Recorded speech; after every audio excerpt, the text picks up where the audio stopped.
My parents cut me off for having a baby in college, saying I had ruined my future, and kicked me out of the house in my 7th month of pregnancy.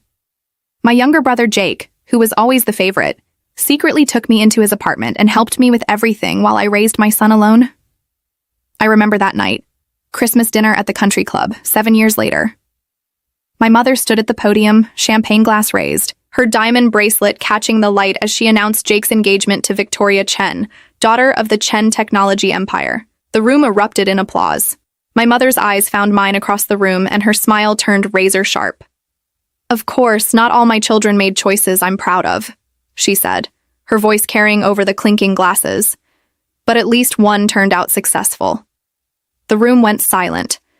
Waiters froze mid-pour. Victoria's father shifted uncomfortably. I felt my 5-year-old son, Nathan, grip my hand tighter under the table. Jake's face drained of color. He started to stand, but Victoria placed her perfectly manicured hand on his arm, stopping him. My father raised his glass higher, as if toasting to my humiliation. I could hear whispers spreading through the crowd like wildfire. There she is, the daughter who got knocked up, still struggling, probably here begging for money. My mother took another sip of champagne, savoring the moment like expensive wine. Nathan looked up at me with those big brown eyes, confused why Grandma was being mean. I squeezed his hand gently, then did something no one expected. I stood up, smoothed my dress, the one I'd bought at a thrift store, and altered myself, and smiled.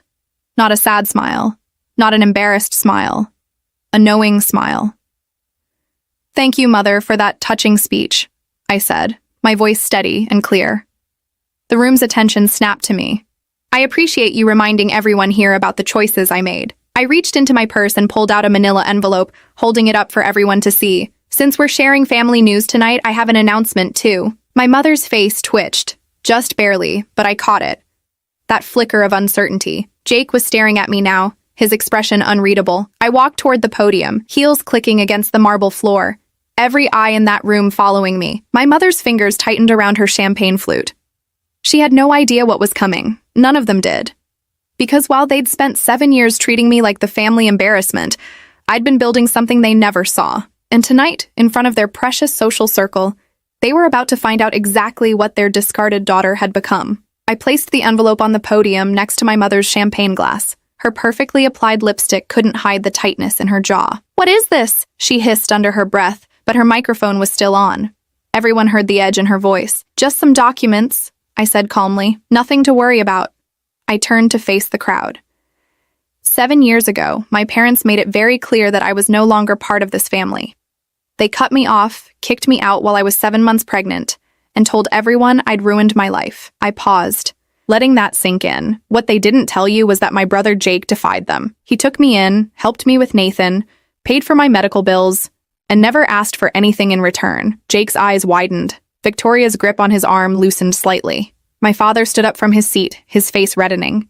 "Rebecca, this is not the time or place." "Oh, but it is, Dad," I interrupted. "Because you made it the time and place when Mom decided to humiliate me in front of 200 people. I looked back at my mother. "You want to talk about choices? Let's talk about yours."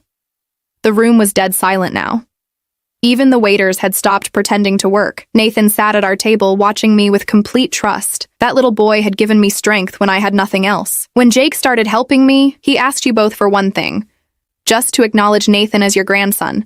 To let me come to family dinners. You refused.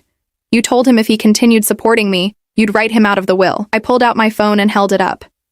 "He recorded that conversation, Mom.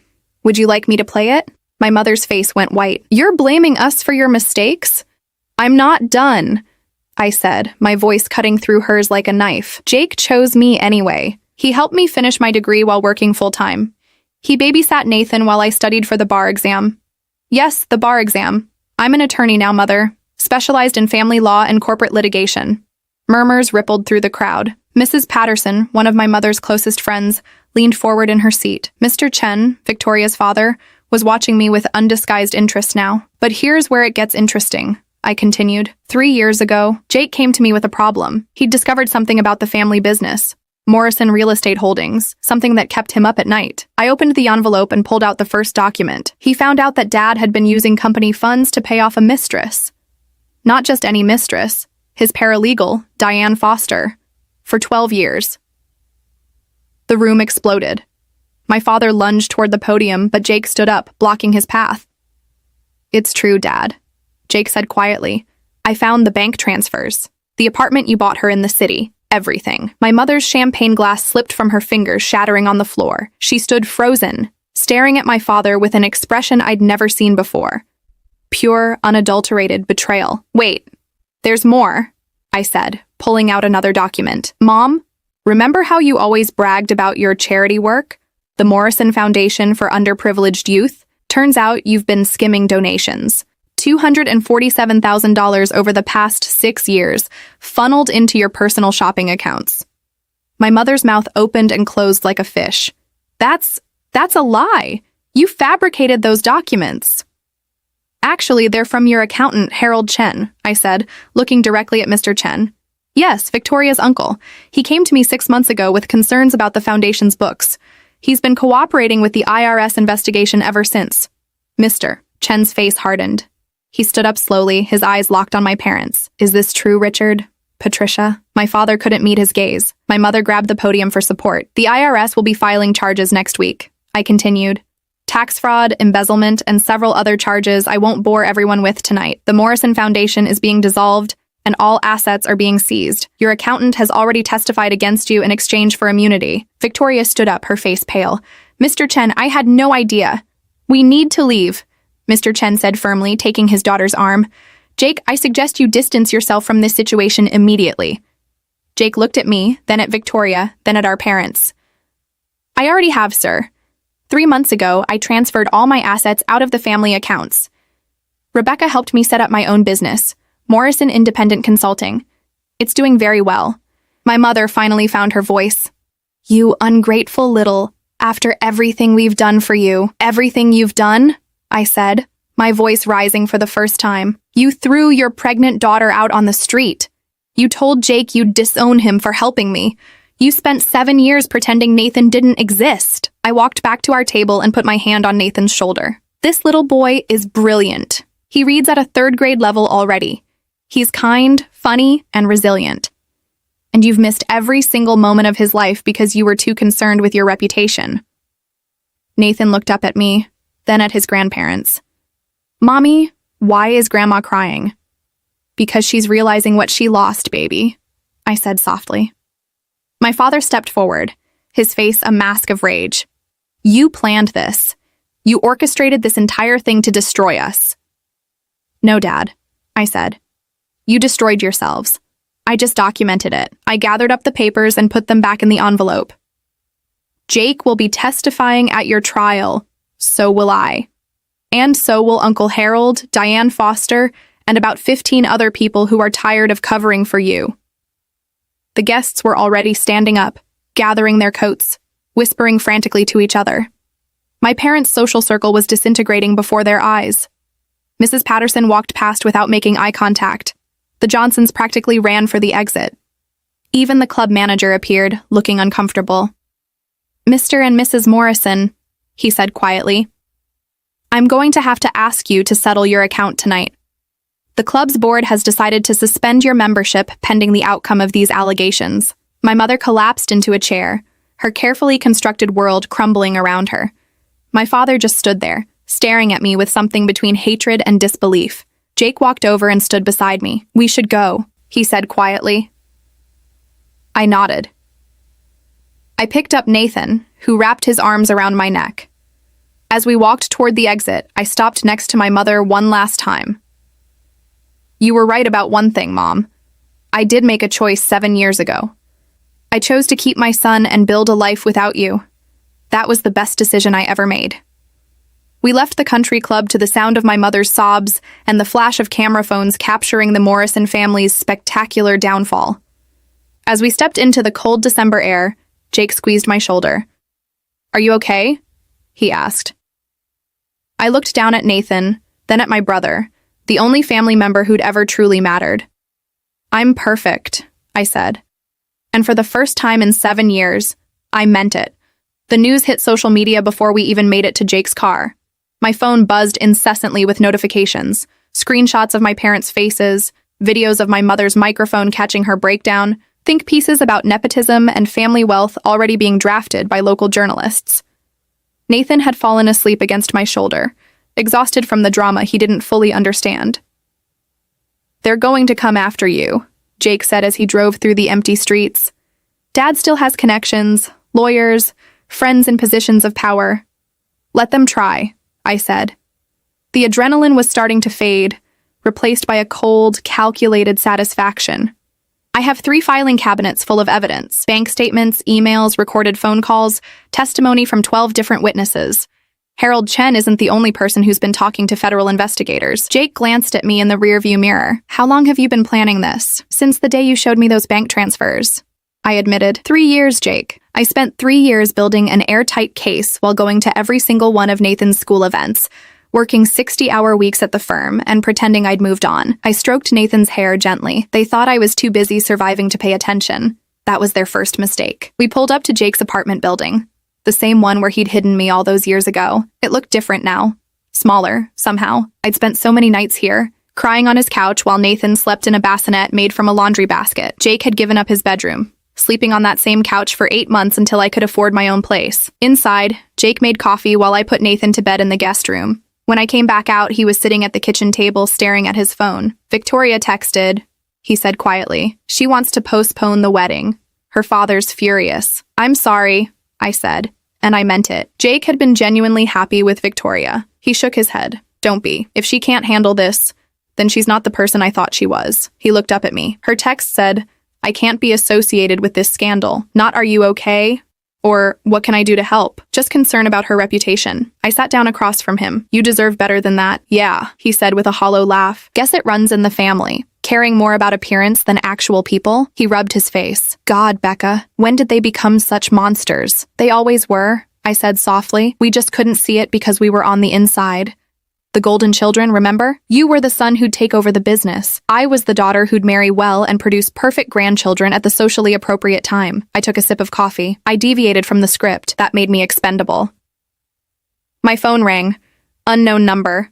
I almost didn't answer, but something made me pick up. "Hello? Rebecca Morrison?" A woman's voice, professional and crisp. "This is Sandra Kim from the U.S. Attorney's Office.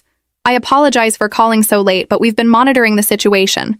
Your parents attempted to access their offshore accounts approximately 40 minutes ago. All accounts have been frozen per our investigation." I felt a smile spreading across my face. "They're trying to run. They won't get far," Sandra assured me. "We have their passports flagged. If they attempt to leave the country, they'll be detained at the airport. I wanted to give you advance warning. We're moving up the timeline. Arrests will happen tomorrow morning instead of next week." "Thank you for letting me know," I said. After I hung up, Jake was staring at me. "Offshore accounts? Becca, what else don't I know?" I pulled out my laptop and opened a folder labeled Morrison Case Files. Dad's been hiding money in the Cayman Islands for years. $3.7 million in untaxed income from real estate deals he never reported. Mom's charity fraud is just the tip of the iceberg. I turned the screen so he could see. There's also illegal property rezoning. Dad bribed city officials to change zoning laws so he could develop protected wetlands. That's federal environmental violations on top of everything else. Jake scrolled through the documents, his face growing paler. "How did you find all this?" "I'm very good at my job," I said simply. And when Harold came to me about the foundation, I started digging deeper. I hired a forensic accountant, a private investigator. I spent every spare dollar I had for 2 years building this case. I closed the laptop. They thought I was struggling, barely making rent. I let them think that. Meanwhile, I was making partner at one of the best firms in the state. You made partner? 6 months ago. They wanted to announce it, but I asked them to keep it quiet. I leaned back in my chair. I needed Mom and Dad to still see me as the failure, the struggling single mother they could look down on. It made them careless. Jake shook his head in amazement. "You played them. They played themselves," I corrected. "I just documented their crimes and handed the evidence to people who could do something about it. Everything that's happening to them now? They did to themselves." My phone buzzed again. This time it was a text from my boss, Martin Rodriguez. "Saw the videos? Impressive work. Client meeting tomorrow at 9. The Chen family wants to discuss representation." I showed Jake the text. "Mr. Chen wants me to represent him? He wants to make sure his brother doesn't implicate him in anything," I explained. "Harold only handled Mom's foundation. Mr. Chen runs a legitimate business empire. He's protecting his assets." I typed back a confirmation. "This is good." Really good. The Chen account could mean a 7-figure retainer for the firm. So while mom and dad lose everything, you're gaining their former business partner as a client? Poetic, isn't it? I said. We sat in silence for a moment, the weight of what had happened settling over us. Then Jake said quietly, I got a call too, from Morrison Real Estate. The board wants to meet with me tomorrow. They're discussing an emergency restructuring now that dad's about to be indicted. I raised an eyebrow. They want you to take over? Apparently, I'm the only Morrison they can legally put in charge since I separated my finances months ago. You helped me do that, remember? He laughed bitterly. They spent my whole life telling me I'd inherit the company. Now I'm getting it because they're going to prison. Are you going to accept? Jake was quiet for a long moment. I don't know. That company is built on their corruption. Every property, every deal, how much of it is legitimate? He looked at me. Would you help me figure that out? Officially, I mean, as my attorney. Yes, I said without hesitation. But Jake, if we do this, we do it right. We audit everything. If there are more victims of dad's schemes, we make it right. If properties were obtained illegally, we return them. The company gets rebuilt from the ground up. Clean. That could take years. It might even bankrupt the company. Then we'll rebuild something new, I said firmly. Something that isn't tainted by what they did. Something Nathan can actually be proud of one day. Jake nodded slowly. Morrison Independent Holdings. A fresh start. Exactly. My phone buzzed again, this time a news alert. Morrison Real Estate executives face federal charges. Breaking investigation reveals years of fraud. The article already had quotes from Harold Chen, the club manager, even some of my parents' former employees who'd apparently been waiting years to tell their stories about hostile work environments and financial manipulation. The narrative was forming in real time. The corrupt real estate moguls brought down by their own children. The daughter they abandoned who became their legal nemesis. The son who chose integrity over inheritance.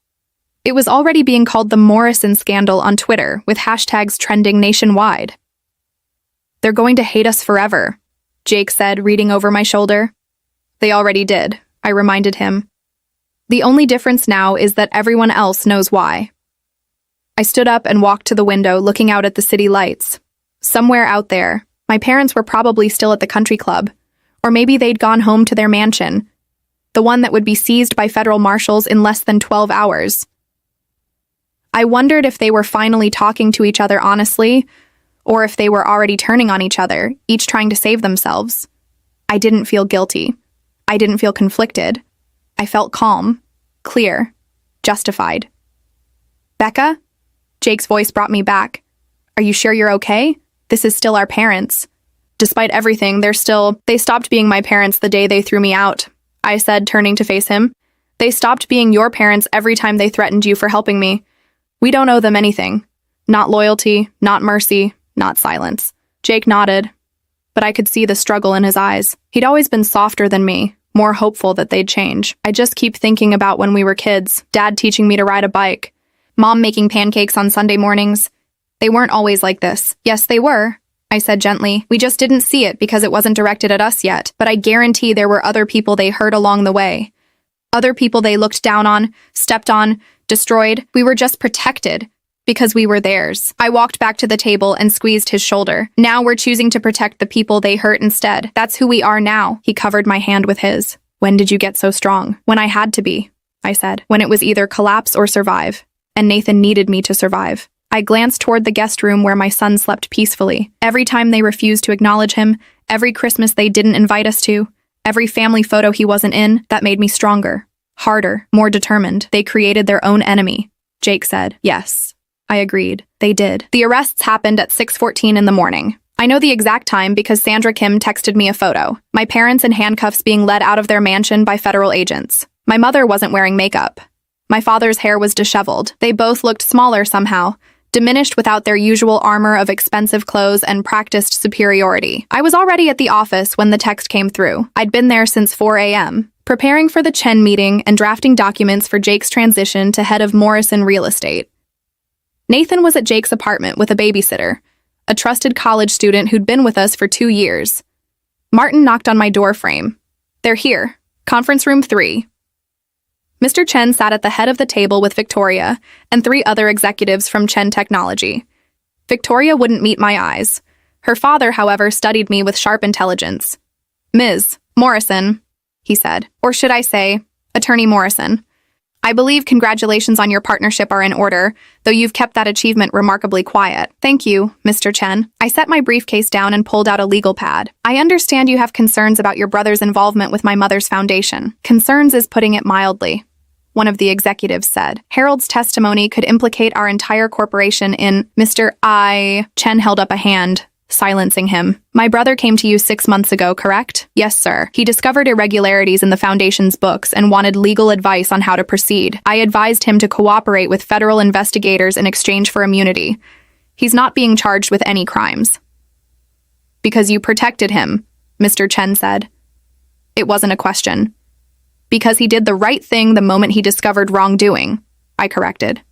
He's not responsible for my mother's fraud. He's the one who exposed it. Victoria finally spoke up. And your brother? Jake? I met her gaze steadily. What about him? Is he implicated in any of this? Because if he is, I need to know. Victoria? Her father cut her off sharply. That's not why we're here. But I answered anyway. Jake separated his finances from my parents 3 months ago with my guidance. He reported everything he knew to the authorities. He's clean. I leaned forward slightly.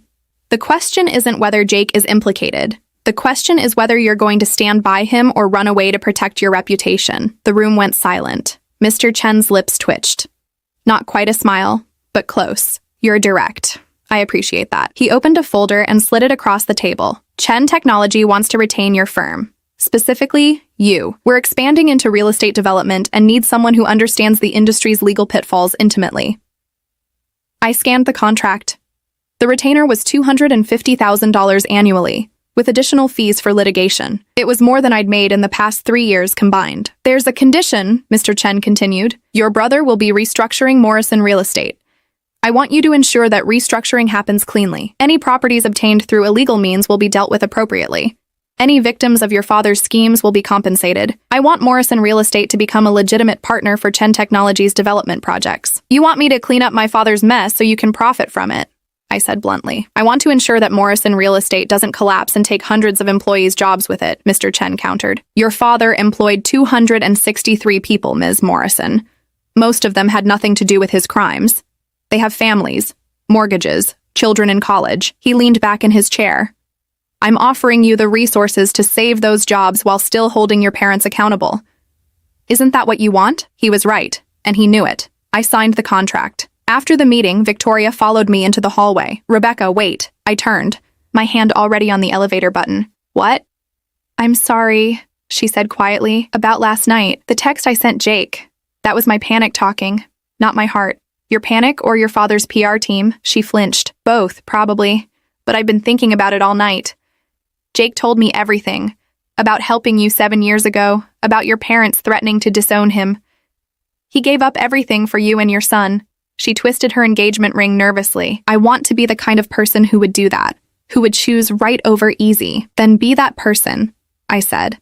But don't do it for Jake. Don't do it because you think it'll make you look good. Do it because it's actually who you are. Is that what you did? Took down your parents because it's who you are? No, I said honestly. I did it because they deserved it. Because they hurt people and never faced consequences. Because my son needed to see that justice actually exists in the world. The elevator dinged open. Jake loves you, Victoria. But if you can't handle being with someone whose family is messy and complicated and publicly disgraced, then let him go now. Don't string him along while you decide if he's worth the social cost. I stepped into the elevator, leaving her standing in the hallway with tears in her eyes. Back at my desk, I found an email from the Morrison Real Estate Board. They were offering Jake the position of CEO effective immediately, pending a complete audit of all company finances and operations.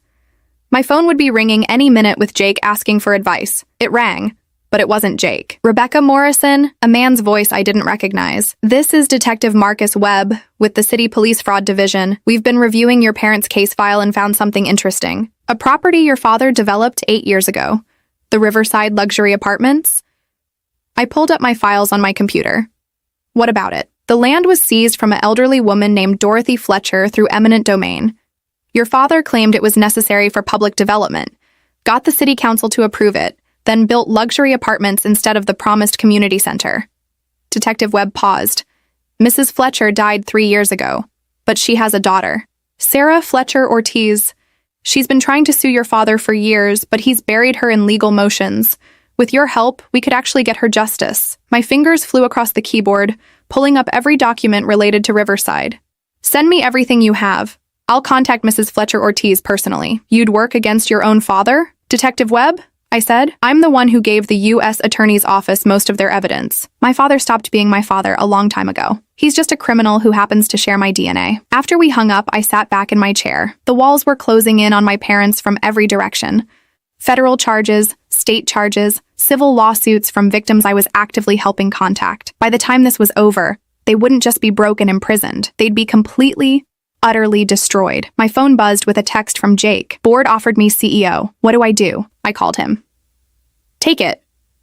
But we do this my way. Full audit, victim compensation, complete restructuring. Your first act as CEO is to announce cooperation with all ongoing investigations and establish a victims' compensation fund. That'll bankrupt us. Then we'll rebuild, I said. But we rebuild clean, or we don't rebuild at all. There was a long pause. Then, Victoria came by. She apologized, asked if we could talk. What did you say? I told her I needed time to think, that I can't be with someone who disappears when things get hard. He sighed. I love her, Becca, but you're right. I deserve someone who stands by me no matter what. You do, I agreed. And Jake, whatever you decide about the company, about Victoria, about any of this, I'm with you. Always. I know. That's why I'm still standing. After we hung up, I opened my email and started drafting a message to Sarah Fletcher Ortiz, then another to a former Morrison real estate employee who'd contacted me about workplace harassment, then another to a family my father had evicted during the pandemic despite city protection orders. The list of my parents' victims was long, but one by one, I was going to help every single person they'd hurt. It would take years. It would consume my career, but watching my parents lose everything wasn't enough. I wanted them to see, from their prison cells, that every person they'd stepped on was being made whole. I wanted them to know that their children, the ones they'd discarded and manipulated, were the ones making it right. That would be true justice, and I was just getting started. The trial started on a cold morning in March. 4 months after that Christmas dinner, my parents sat at the defense table looking hollow and aged. My mother had lost weight. Her designer suit hung loose on her frame. My father's hands trembled as he flipped through documents his lawyers presented. They'd hired the best legal team money could buy, or rather, money borrowed against properties that were being seized by the government. I sat in the gallery next to Jake, both of us subpoenaed as prosecution witnesses. Nathan was at school, blissfully unaware that his grandparents were facing a combined 97 criminal charges. The prosecution called me to the stand on day 3. Ms. Morrison, the assistant U.S. attorney began, "Can you explain your relationship to the defendants? Richard and Patricia Morrison are my biological parents," I said clearly. They disowned me 7 years ago when I became pregnant during college. My mother's lawyer objected immediately. "Relevance, Your Honor. It establishes bias and background," the prosecutor responded. "The defense has already implied that Ms. Morrison fabricated evidence out of revenge. We're establishing that she had cause to be thorough in her investigation." The judge allowed it. For the next 2 hours, I walked the jury through every piece of evidence I'd collected. Bank transfers showing my father paying Diane Foster $63,000 over 12 years. Emails where my mother instructed Harold Chen to get creative with foundation finances. Text messages where my father coordinated bribes to city officials using coded language that our forensic analyst had decoded. During cross-examination, my mother's lawyer went for the throat. "Isn't it true, Ms. Morrison, that you resented your parents for cutting you off?" "Yes," I said simply. "And that this entire investigation was motivated by revenge?" "No. It was motivated by justice for their victims." I looked directly at the jury. If I wanted simple revenge, I would have leaked this to the press.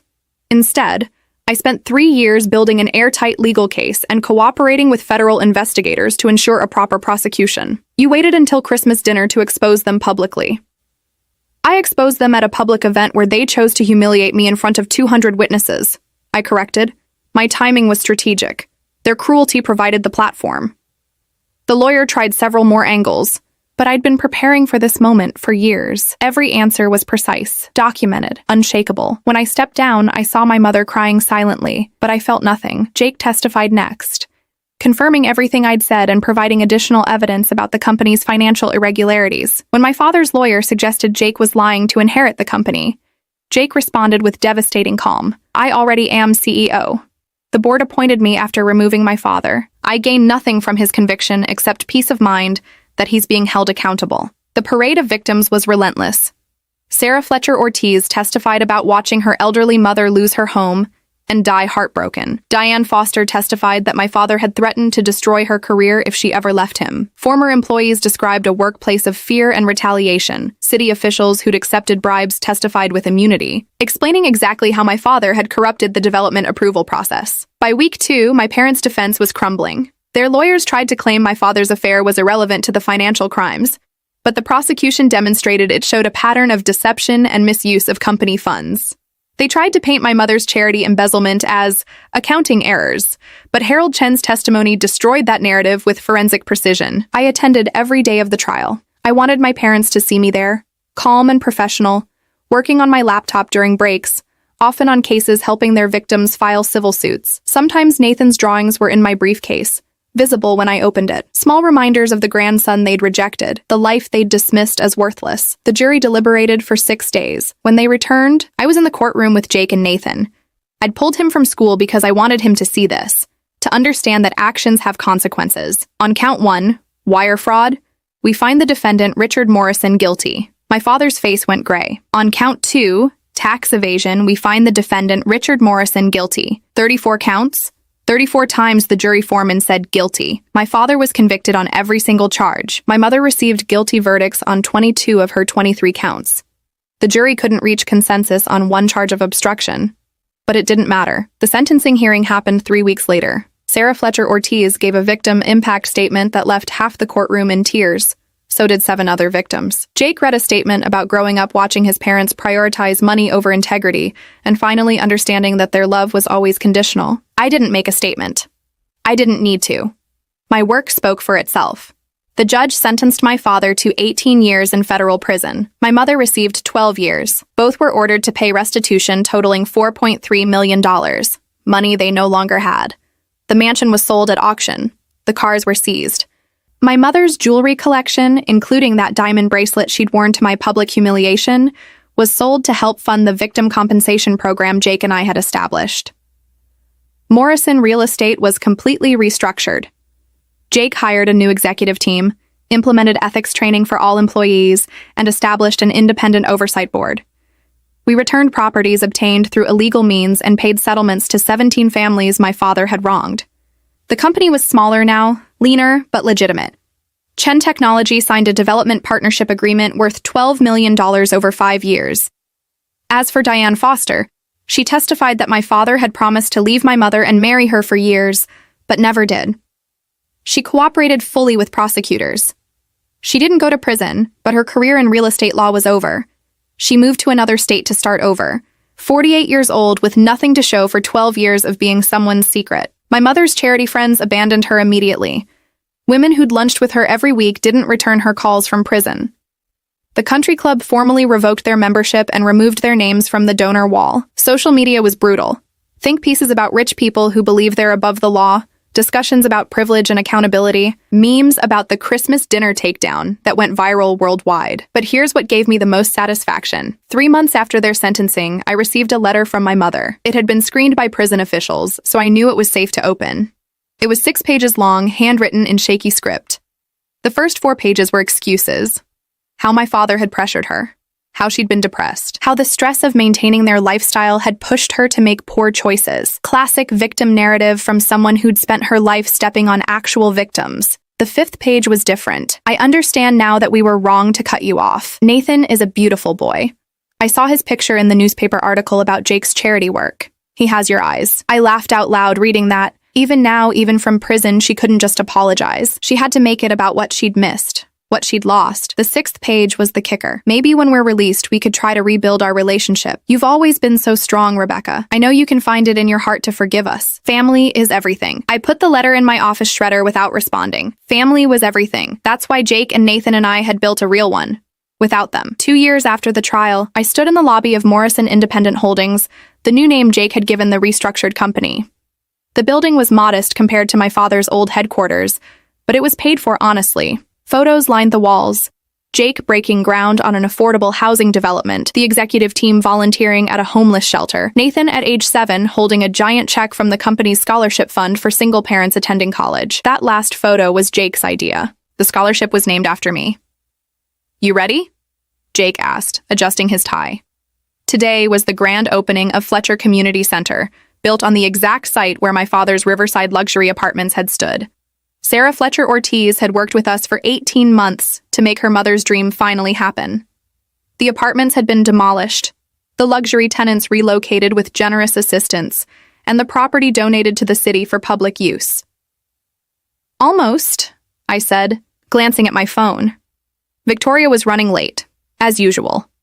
She and Jake had reconciled 6 months after the trial, after she'd spent those months volunteering at legal aid clinics and proving she was serious about choosing character over convenience. They'd gotten married last summer in a small ceremony.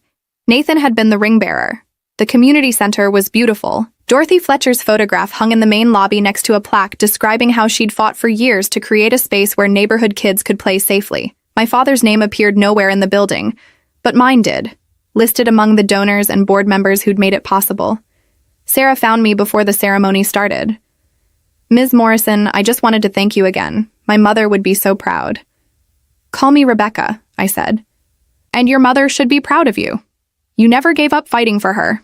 "Neither did you," Sarah said. "For your son, for your brother, for all of us." The ceremony was covered by 3 news stations and multiple online outlets, not because the Morrisons were scandalous anymore, but because it was a genuine human interest story. Former real estate empire makes amends. Sister and brother rebuild family legacy with integrity. Single mother attorney becomes community hero. I didn't feel like a hero. I felt like someone who'd simply refused to let bad people win. Nathan, now 7 years old, gave a short speech about how everyone deserves a safe place to play. The crowd loved him. Afterward, he ran to me with his certificate for participating. "Did I do good, Mom?" "You did perfect, baby," I said, kissing the top of his head.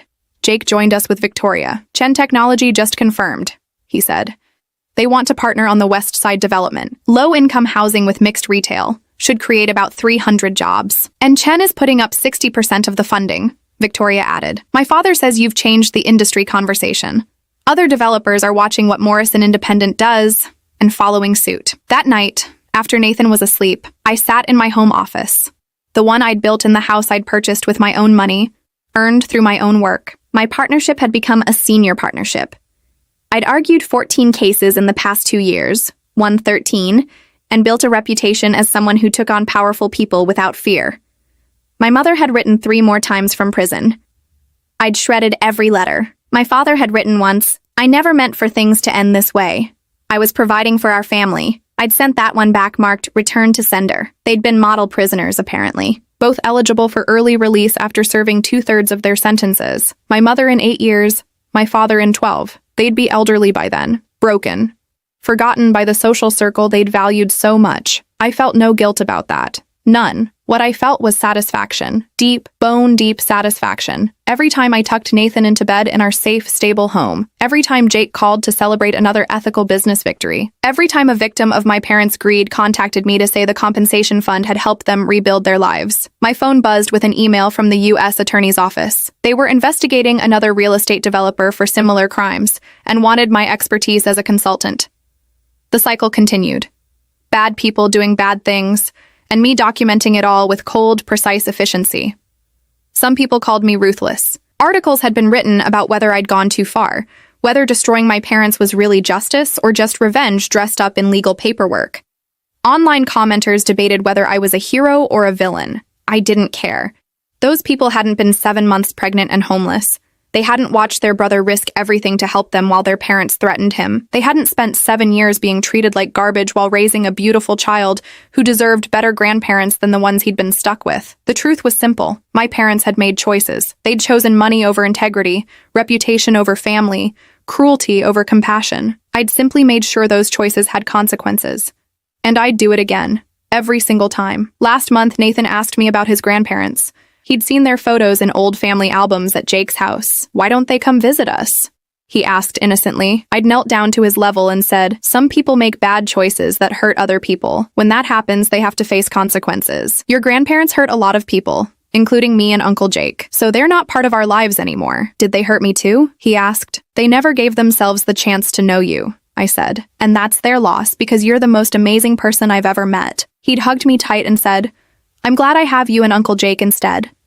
Me too, baby. Me too. Now, sitting in my office, I opened my laptop and pulled up the file for the new case.